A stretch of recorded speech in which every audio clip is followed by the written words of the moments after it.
So I'm going to go ahead and deshell my shrimp in preparation for the ceviche. And from my understanding, it's better to pre-cook the shrimp as opposed to marinating it, because shrimp would marinate too much faster than the regular thicker shrimp fish. So I have this really cool gadget that helps you to shell the shrimp, and you simply insert it inside a few of those layers and pull up, and then you can easily peel. And then I kind of squeeze gently at the tail end and pull the rest of it off.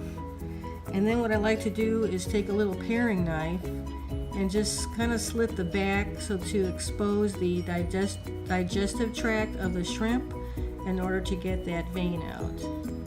And then I'll wash them. So I'll show you another one. Just kind of get this little gadget underneath a few of those layers, pull up and peel. And then I just kind of squeeze gently to get the rest of it off, and kind of slit the rest of it down the back to expose that vein and pull it away. And then I'll just rinse them.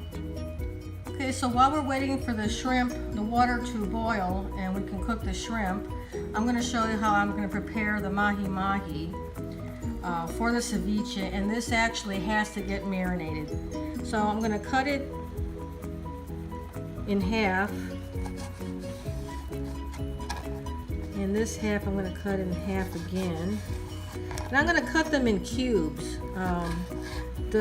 If they're cut in cubes, they will marinate quicker, so it'll only take maybe 1.5 to 2 hours.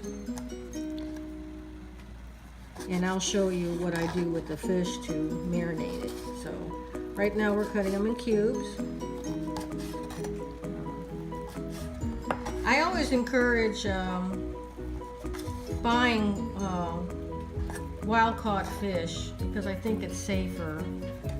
More and more we have to be so careful of our environment and the way our fish, the environment our fish grows in. So after I've got it cubed, I'll show you what else I do to it. My water has come to a boil. This is a small saucepan of water with about 3 tablespoons of sea salt in there.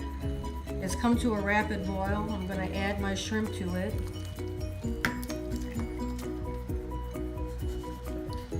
And let that come back up to a boil. This is only going to take maybe 3 minutes to cook because they're cut in bite-sized pieces, and we don't want to overcook shrimp because then they'll get rubbery. So we'll wait for it to come back to. I had already cut my shrimp up in bite-sized cubes. Putting them in the hot water already cooked them, so it hasn't even been 2 minutes.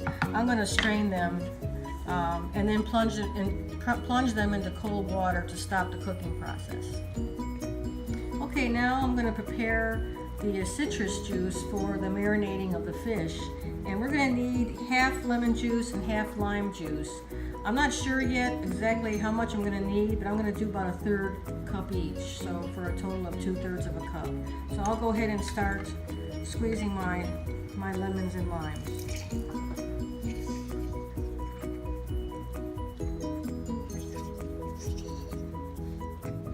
Okay, now after my citrus juice, in addition to the citrus juice, I'm going to add some jalapeno. In this case, I'm going to use a red and a green one.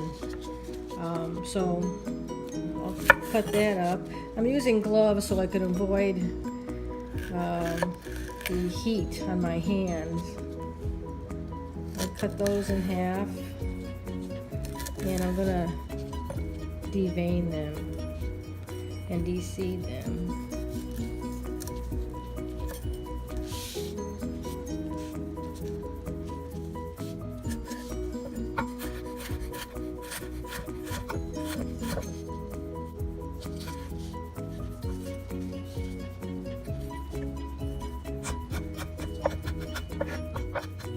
For the amount of fish I have here, I'm probably not gonna put all this in there. I'll just put maybe half of each.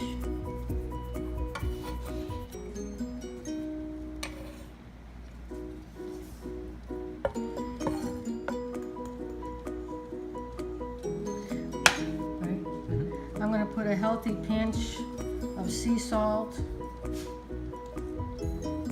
and a pinch of cayenne. Now it all depends on how much heat you like. Now I'm going to add my lemon lime juice, and you want to pour enough in there to cover the fish so that it all comes in contact with the juice in order to marinate. I think I'm going to add a little bit more. That's why I said I wasn't sure how much juice I was going to actually need. So I'll cover this with a plastic wrap and put this in the refrigerator to marinate for about an hour. I'll check it out because they're actually very small and I don't have a lot of fish here. So it could be that they'll be ready in an hour. If not, we'll put them in for a little bit longer and then go from there. If you like Gemma's videos, don't forget to start. Why are you videoing